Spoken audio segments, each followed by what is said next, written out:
राज्यसभा के सांसद और कांग्रेस पार्टी के वरिष्ठ नेता दीपेंद्र हुड्डा जी हमारे साथ हैं। सर, आज आपने कश्मीरी पंडितों का मसला जो है राज्यसभा में उठाया, क्या मेन मांगे हैं?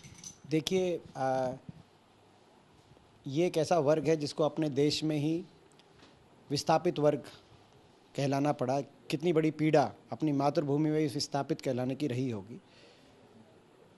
जम्मू के बाहर दिल्ली और एनसीआर क्षेत्र, जो हरियाणा का सटा हुआ क्षेत्र है, यहाँ पे सबसे ज़्यादा कश्मीरी पंडित परिवार आके बसे हैं। कांग्रेस की पूर्ववर्ती सरकार, हरियाणा की हुड्डा सरकार ने 2005 में आर्थिक सहायता की एक नीति लागू करी थी, जिसको धीरे धीरे बढ़ाते हुए 2014 तक 5,000 रुपये प्रति माह की आर्थिक सहायता दी जा रही थी।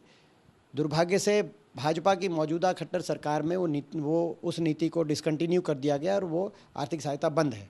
तो पहली तो मेरी मांग ये रही आज सदन के माध्यम से कि उसको दोबारा से शुरू की जाए। और साथ में दिल्ली में आज मात्र 3,000 रुपये दिए जा रहे हैं। हरियाणा में हम हुड्डा सरकार के समय 2014 में 5,000 देते थे, तो आज महंगाई देखते हुए कम से कम उसका दुगना किया जाए और सारे प्रदेशों में वो लागू किया जाए।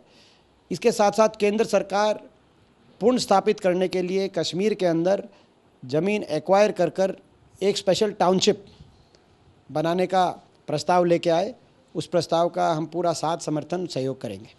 इसके साथ साथ जो पूरी कंट्रोवर्सी कश्मीर फाइल्स को लेकर आपने अपने उसमें वक्ता में कहीं मेंशन नहीं किया, उसको किस तरह देखते हैं? देखिए, मैं उस बात को, क्योंकि जो है उस विषय पे जो सबसे बड़ा विषय है, वो विषय जो कश्मीरी पंडित परिवार हैं उनके साथ जो बीता, स्वयं के देश में शरणार्थी बनना पड़ा, इससे ज़्यादा क्या पीड़ा किसी के दिल में हो सकती है? अपनी मातृभूमि से किसी को अगर जुदा कर दिया जाए, माँ और मातृभूमि से जुदा होना, ऐसी पीड़ा।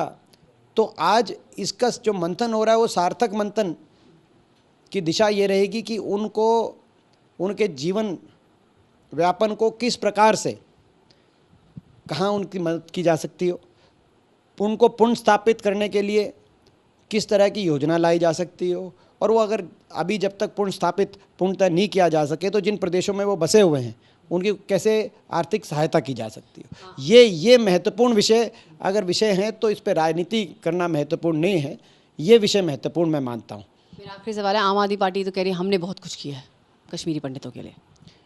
देखिए, मैंने जैसे कहा कि दिल्ली के अंदर 3,000 रुपये, हरियाणा में 2014 में हुड्डा सरकार 5,000 रुपये प्रति माह की आर्थिक सहायता करती थी। ढिंढोरा हमने नहीं पीटा, ना इस पर राजनीति करी। आज 2014 को अगर देखते हुए कम से कम उसकी दुगनी, हरियाणा में जो बंद कर दी गई बीजेपी सरकार द्वारा, उसको दोबारा से शुरू करके दुगना किया जाए, और साथ में दिल्ली सरकार भी कम से कम उतनी करे, उसी अनुपात में करे, ऐसी मेरी मांग है। तो ये थे दीपेंद्र हुड्डा जी हमसे बात करते हुए। कैमरा पर्सन अश्विनी हेलन के साथ मैं सुप्रिया भारद्वाज, आज तक दिल्ली।